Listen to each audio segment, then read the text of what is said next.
Otherwise, it will end badly for us all. My first exposure to the financial world was in 1970 in the second grade, when Mr. Sampson, the manager of Springfield Savings and Loan, came to speak to our class about banks.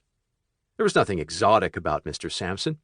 He wore a gray suit, red tie, and shiny grown-up shoes. He circled the room with a stack of booklets, passing one to each of us. On the cover, the logo of the bank was printed, along with a place for me to scrawl my name.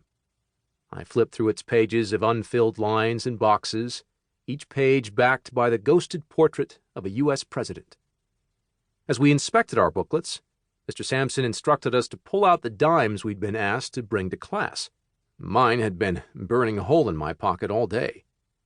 "Those dimes," he said, "are your first deposit. If you bring in a dime every week, I'll come by on Fridays to collect them and give you a stamp for your book.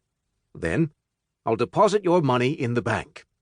While it's in the bank, your money will collect interest, which means we'll reward your account with a little bonus each month.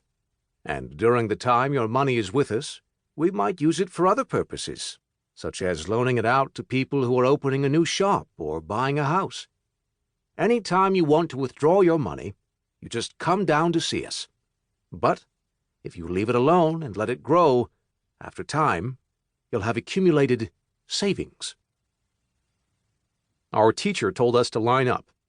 At the table in the front of the room, Mr. Sampson collected our dimes in a black leather bag and stamped the first pages of our books to verify our deposits. "There are 30 weeks left in the school year," he said. "If you bring in your dime every week, you'll have saved $3 by summer break." We were floored by the prospect that we could someday possess that much money. Back at my desk, I quickly calculated how much I could save if I did this for 3 additional years, until the end of 5th grade. 3 plus 3 plus 3 plus 3. Whoa! I could have $12.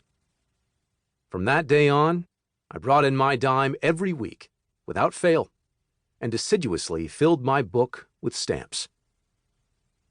My parents' experience with money wasn't much more complicated than what Mr. Sampson taught us that day in 2nd grade. Back then, in the late 1960s, when their friends paid off their mortgages, they would often throw a party at which they would burn their mortgage slips. Finance was simple enough that the common path for a family was to purchase a home, dutifully work to pay down the mortgage, then enjoy an easier retirement. That level of simplicity is almost unheard of today. We spend so much time worrying about money now, almost around the clock, and I can't say that makes us better off. Yet, on the flip side, there was a time not too long ago when we didn't have the many advantages the financial world now provides. For example, mortgages weren't widely available to the general public. If you wanted to buy a house, you had to save up the entire purchase price.